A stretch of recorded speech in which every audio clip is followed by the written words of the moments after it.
Good morning everyone. आज हम लोग वो नए फाइलम के बारे में पढ़ने जा रहे हैं, जिसका जो फाइलम का नाम है वो है इकाइनोडर्माटा। इकाइनोडर्माटा के स्ट्रक्चर्स कैसे होते हैं?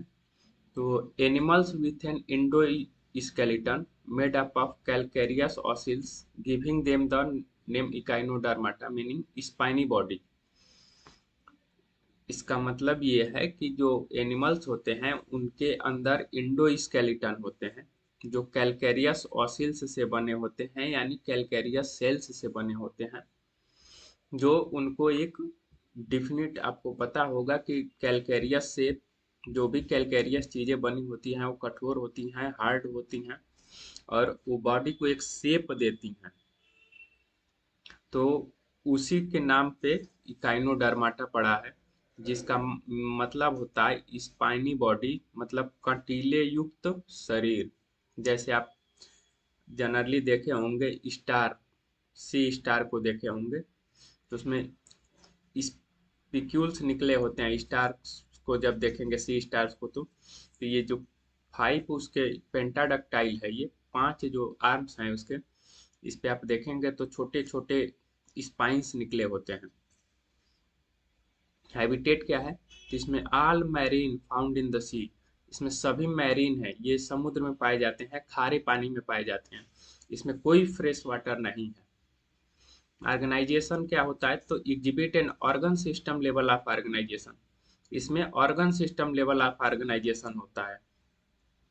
सिमेट्री क्या कैसा होता है? तो एडल्ट जो होता है रेडियली सिमेट्रिकल होते हैं, और लार्वा जो होते हैं वो बाइलेटरल सिमेट्रिकल होते हैं।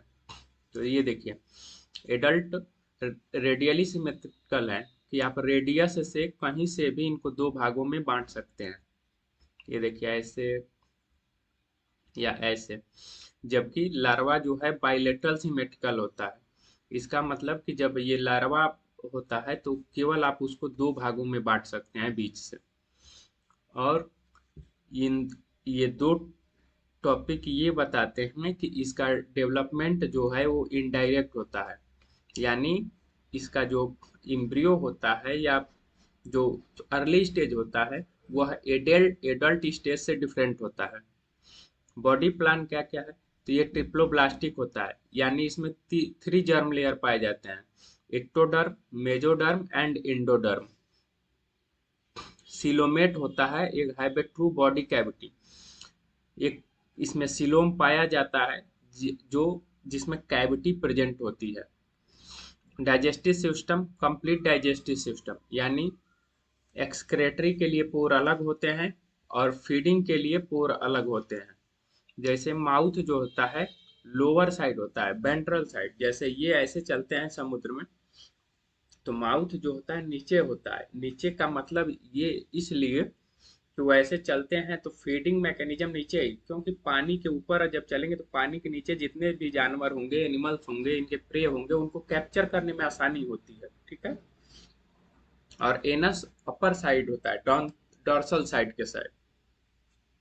तो जैसे हम लोग का है तो ये वेंट्रल साइड है, और पीछे बैक साइड वो डॉर्सल साइड है पीछे। तो ये ऐसे, और उनका एक्सक्रेशन बाहर से होता है, डॉर्सल साइड से होता है।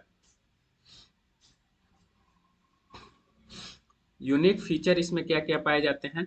तो पॉजेज ए वाटर वेस्कुलर सिस्टम, इसमें वाटर वेस्कुलर सिस्टम होता है जो इनका हेल्प करता है, एड्स में हेल्प होता है, याद रखिएगा। लोकोमेशन में हेल्प करता है, capture and transport of food में, रेस्पायरेशन में, यानी जो वेस्कुलर सिस्टम होता है इसका लोकोमोशन में हेल्प करता है, capture and transport of food, food को कैप्चर करने में, और एक जगह से दूसरे जगह ले जाने में। जैसे अगर खा लिया, ज्यादा पेट भर गया तो कैप्चर कर लेता है कि कहीं और ले जाके खाएंगे, या उसमें भी हो सकता है कि फैमिली मेंबर्स या जो उनके यंग वंस हो उनको फीडिंग कराना हो तो जानवर भी लेके जाते हैं फूड। रेस्पायरेशन, तो रेस्पायरेशन आपको पता होगा कि एक टर्म आता है इनग्रेसिंग ऑफ वाटर, तो वाटर को ले जाना। जैसे आप पोरिफेरा में पढ़े तो उसका सारा मैकेनिज्म ही वाटर पे होता है। वाटर पानी में ही जो ऑक्सीजन होता है वो डिजॉल्व होता है, और ये वाटर को अपने पूरे चैनल के थ्रू पास कराते हैं और ऑक्सीजन उसमें से कंज्यूम करते हैं। रिप्रोडक्शन क्या होता है, तो इसमें सेक्सेस और सेपरेट डायोसियस होता है, यानी मेल और फीमेल अलग अलग पाए जाते हैं। सेक्सुअल रिप्रोडक्शन होता है। फर्टिलाइजेशन यूजली एक्सटर्नल होता है। एम्फीबिया में भी जैसे होता है फर्टिलाइजेशन एक्सटर्नल, उसी तरह इसमें भी होता है। डेवलपमेंट इनडायरेक्ट होता है with a free swimming larval stage, इसमें फ्री स्विमिंग लार्वल स्टेज पाया जाता है। एग्जाम्पल जो होता है Asterias starfish, Echinus sea urchin, Antedon sea lily, Cucumaria sea cucumber और अफ्यूरा ब्रिटल स्टार। तो ये कुछ ऐसी चीजें हैं कि इनका उपयोग होता है। जैसे स्टार फिश है, मैं आपका मेडिसिन में भी यूज होता है। सबसे ज्यादा तस्करी होता है जो इसका क्यूकुमेरिया का होता है, सी कुकुम्बर का। आप हर समय न्यूज इसके बारे में सुन सकते हैं कि इसका सबसे बड़ा तस्करी होता है। और फ्यूरा ब्रिटल स्टार ये जनरली आपके यूज होते हैं डेकोरेशन के लिए। सी लिली है चाहे जो भी हो, ये मेडिसिनल के लिए भी यूज होते हैं, आपका डेकोरेशन के लिए भी यूज होते हैं। अब बात कर लेते हैं कि हम लोग कॉर्डेट और नॉन कॉर्डेट में डिफरेंस क्या क्या है। तो कॉर्डेट में नोटोकार्ड प्रेजेंट होता है, नॉन कॉर्डेट में नोटोकार्ड अब्सेंट होता है। सेंट्रल नर्वस सिस्टम भी डॉर्सल और होलो एंड सिंगल होता है। कॉर्डेट में सेंट्रल नर्वस सिस्टम जो होगा वो डॉर्सल साइड होगा, पीछे के साइड। जैसे देखिए हम लोगों में जो है ना रीढ़ की हड्डी, वो डॉर्सल साइड है। कहते हैं कि रीढ़ में कुछ की हड्डी में कुछ होता है तो आदमी को लकवा मार जाता है। तो सेंट्रल नर्वस सिस्टम की पूरी वेन्स उसी के थ्रू है, उसी के थ्रू आपके माइंड में जाती है। ये कॉर्डेट्स के कैरेक्टर है। इसमें central nervous system ventral side होता है, आगे की साइड होता है, और सॉलिड होता है और डबल होता है। इसमें हॉलो होता है, लेकिन इसमें सॉलिड होता है और डबल होता है। फेरिंग पर परफोरेटेड बाय गिल स्लिट, जिसको हम लोग फेरेंजियल गिल स्लिट्स भी बोलते हैं। इसमें नॉन कॉर्डेट में गिल स्लिट्स अब्सेंट होते हैं। हर्ट जो होता है इसमें वेंट्रल होता है, जैसे हम लोग में हर्ट जो है वेंट्रल है, यहाँ पे बीच में होता है, बस बाइं साइड थोड़ा झुका हुआ होता है, लेकिन होता सेंट्रल में है। इसमें हर्ट डॉर्सल साइड होता है, ऊपर की तरफ होता है। एक पोस्ट एनल टेल प्रेजेंट होती है, इसमें पोस्ट एनल टेल अब्सेंट होती है।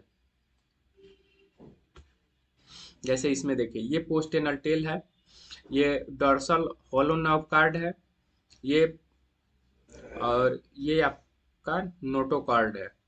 ये यहाँ पे ये जो है फेरेंजियल गिल स्लिट्स हैं। तो आज के लिए इतना ही रहने देते हैं। कल से हम लोग कॉर्डेटा के बारे में पढ़ना शुरू करेंगे, डिफरेंट डिफरेंट। तो कल कॉर्डेटा पढ़ेंगे, फिर हेमिकॉर्डेटा, प्रोटोकॉर्डेटा और बाकी सब चीज़ें ऐसे हम पढ़ के इस चैप्टर को आगे बढ़ाएंगे। इसके लिए थैंक यू। अगर आपको अच्छा लग रहा है तो सब्सक्राइब कर लीजिए और लाइक और शेयर कर दीजिए।